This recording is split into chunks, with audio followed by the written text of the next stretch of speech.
Imagine being a former soccer superstar who once had the world at his feet, only to reach a point where even his own family has stopped believing in him. That's exactly where George Dreyer finds himself. His professional career is over, his financial situation is falling apart, and the woman he once loved has moved on with her life. But there's one person George desperately wants to reconnect with: his young son, Louis. The problem is, Louis doesn't need another promise from his father. He needs George to actually be there, and George is about to get an unexpected opportunity to prove that he can still be a good father. George's relationship with Louis is complicated. He wants to spend more time with his son, but because of his past mistakes, rebuilding that relationship isn't going to happen overnight. Then an opportunity suddenly appears. Louis's soccer team needs someone to coach them, and George happens to know more about soccer than almost anyone around him. So when he's given the chance to take over the team, George sees it as more than just a coaching job. This could be his chance to finally spend meaningful time with Louis. For the first time in a long while, George has a reason to wake up with a purpose. But he soon discovers that coaching a group of children is very different from playing professional soccer. These kids don't need a superstar. They need someone who can teach them, encourage them, and keep them together. And George is about to learn that being a father and being a coach requires many of the same qualities. George arrives at training ready to turn these young players into a serious soccer team. But things don't exactly go according to plan. The children aren't professional athletes, and they certainly don't respond to George the way professional players once responded to him. Instead of simply showing them how talented he is, George has to figure out how to communicate with them. And surprisingly, it starts working. The kids begin to respect him. More importantly, Louis starts seeing his father in a different light. For George, this isn't just about winning soccer games. Every practice gives him another opportunity to rebuild the relationship he damaged. But there's another problem George didn't expect. The parents are starting to take notice of the new coach, and George's celebrity past makes him very popular very quickly.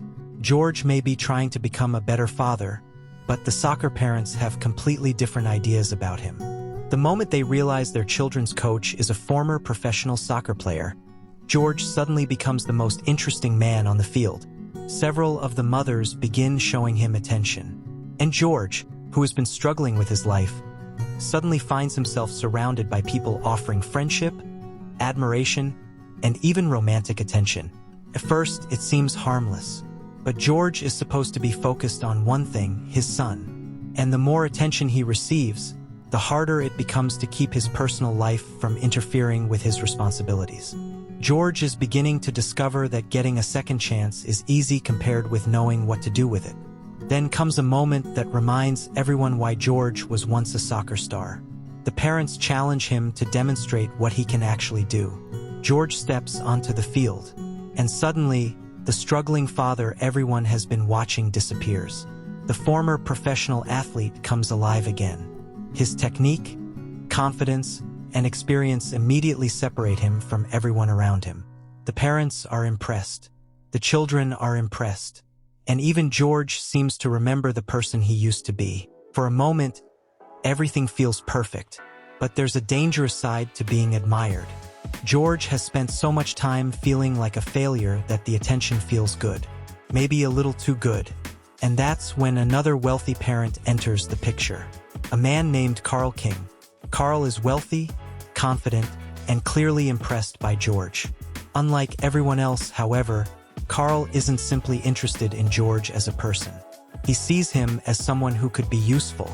Carl begins treating George like a friend and eventually gives him access to something that perfectly represents the life George no longer has: the luxury of money.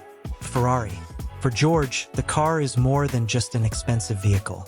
It's a reminder of everything he lost: the fame, the lifestyle, the respect. And for a man struggling to rebuild his life, it's incredibly tempting. But there's a catch. Carl expects George to remember who helped him. And that puts George in a difficult position. Because if he accepts favors from parents on the team, can he really remain a fair coach? George has to choose between doing what's right and enjoying the life he's been missing. Despite all the distractions, George's relationship with Louis remains the most important part of the story. And one of the most revealing moments comes when George picks Louis up in the Ferrari. To Louis, the car is incredible. For a young boy, riding around in a luxury sports car with his father feels like an adventure. For George, though, it's something deeper. He finally has a moment where his son is genuinely excited to be around him. For once, George isn't the disappointing father.